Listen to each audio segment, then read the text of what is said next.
In this section, we want to just look at a combination of a lot of different kinds of factoring problems. Here's our first one.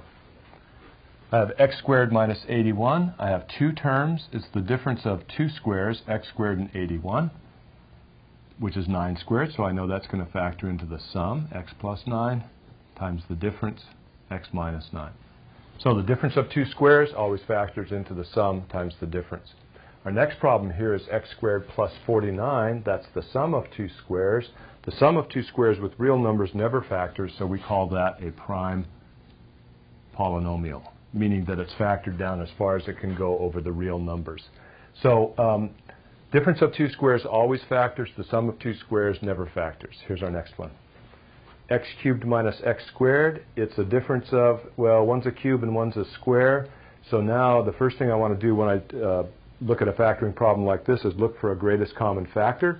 I see that x squared is a factor of each term, so I'll factor that out just with the distributive property. What's left in the first term when I factor out x squared is x. What's left in the second term when I factor out x squared is just 1. X minus 1 doesn't factor any further, so this is all the farther I'm going to go with this problem, x squared times x minus 1. So I factored there by taking out the greatest common factor. Problem 4, I have the difference of two cubes. So this looks to me like 3 cubed minus r cubed.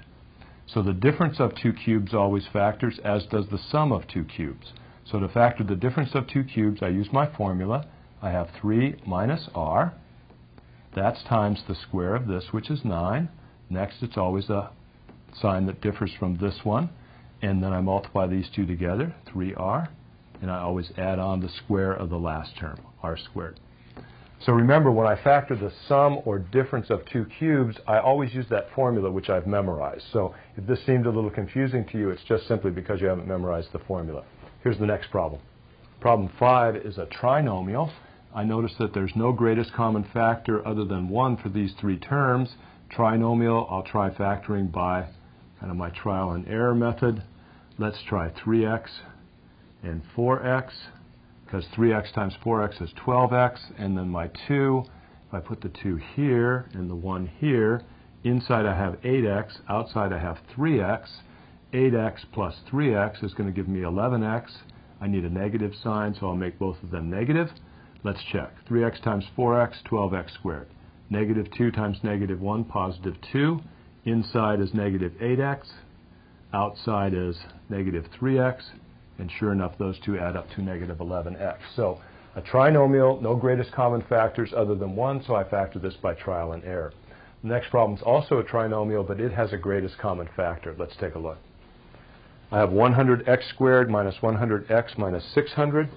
So I see that I have 100 common to each term. Let's factor that out to start with. So I have 100 times x squared minus x minus 6. Now this trinomial doesn't have any greatest common factors other than 1.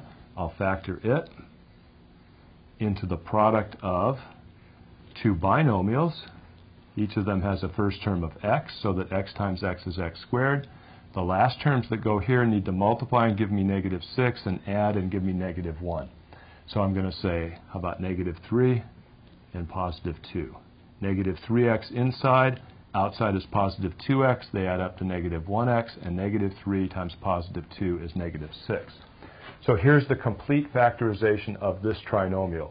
One factor is 100, next factor x minus 3, next factor x plus 2. One last problem. Here I have 4 terms, and I see no greatest common factor other than the number of 1 for all the terms.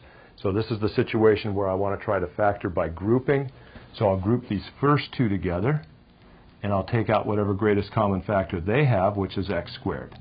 So I factor out x squared, and I get x squared times x plus 5. Put my equal sign in.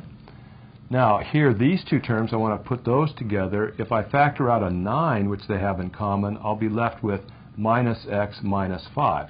So what I'll do instead is factor out a negative 9. When I factor negative 9 from this term, what's left is x. When I factor negative 9 from this term, what's left is 5. Now I see I have two big terms, this one and this one, each of which has x plus 5 common. I'll factor it out, x plus 5. what's left is x squared minus 9. Now at this point I have to check my factors. X plus 5 is prime. It doesn't factor any further. But x squared minus 9 is the difference of two squares, x squared and 3 squared. So I have to continue factoring until I can't factor any further. X plus 5 times x plus 3 times x minus 3. So there's the complete factorization for this polynomial, which has 4 terms. I used my factoring by grouping sort of the distributive property sort of twice to get down here, and then I check and see, well, look, that factor factors again, so I have to go ahead and do that. So here's the complete factorization for that polynomial, and a little look at a lot of different kinds of factoring.